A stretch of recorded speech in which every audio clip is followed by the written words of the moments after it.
Hi, I'm Sonny McDonald, the product and training specialist for Tyre Tires. Today we're going to talk about the sidewall markings of the tire and what they all mean. The first thing we're going to talk about is the tire size and where to locate it.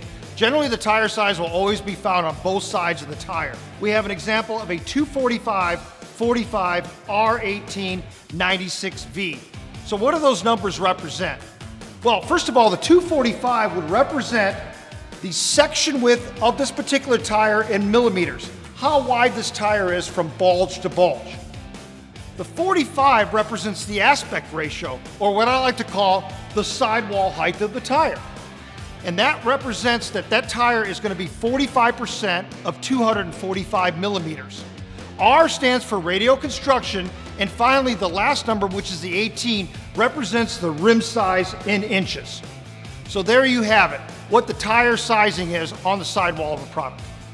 The next important sidewall marking of the tire is called the service description, and that comes right after the tire size. The service description contains both the load index and the performance or speed rating of the tire. The load index will always indicate a tire's maximum load carrying capacity at max air pressure. And then the speed or performance rating will always represent the maximum speed rating of that particular product. The next most important markings on the tire are what we like to call the DOT numbers on a particular product. And what that will give you is the manufacturer, also the week and the year that tire was built. Now, why do we need that DOT number? Well, just like on a vehicle recall, they track vehicles by their VIN number. Well, in the tire industry, we track tires with their DOT numbers. So again, let's explain a little bit about how those DOT numbers work. Okay, the most important part of this would be the first two, which is the manufacturer or plant where the tires are built. And that is represented in this example with a CM. That tells you exactly which factory those tires are made in. The second set of numbers, which are more important, will be the last four digits. In this example, we have 0814. So the first number represents the week that the tire was built. So in this example, the 08 would represent that this tire was built on the 8th week of this particular year.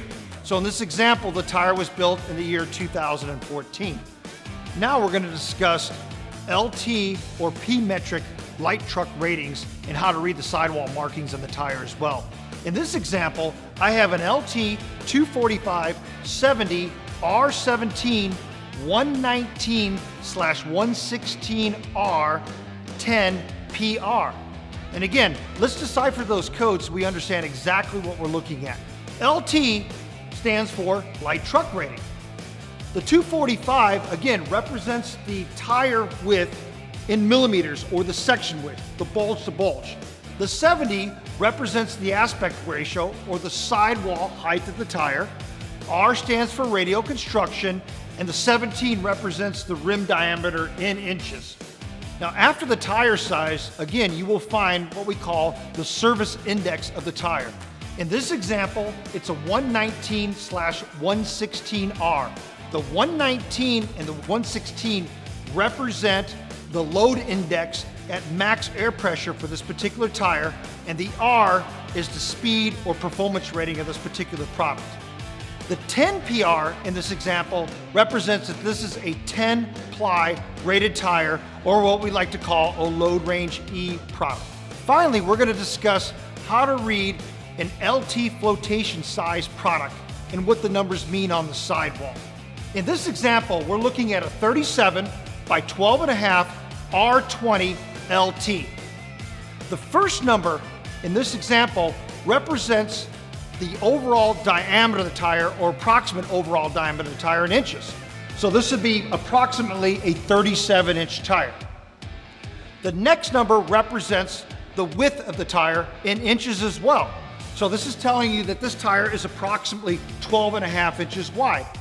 R stands for radial, and finally 20 represents the rim diameter in inches. Followed by that, again, we have what we call the service description of the tire, which incorporates the load index and the performance rating or speed rating of the product. In this example, we're looking at a 126Q, which again represents the load index at maximum inflation pressure, Q representing the speed or performance rating of that particular product line. followed by the 10 PR, which stands for a 10-ply rated tire, load range E. So there you have it. Now you know how to read a passenger, light truck, or a light truck flotation size product.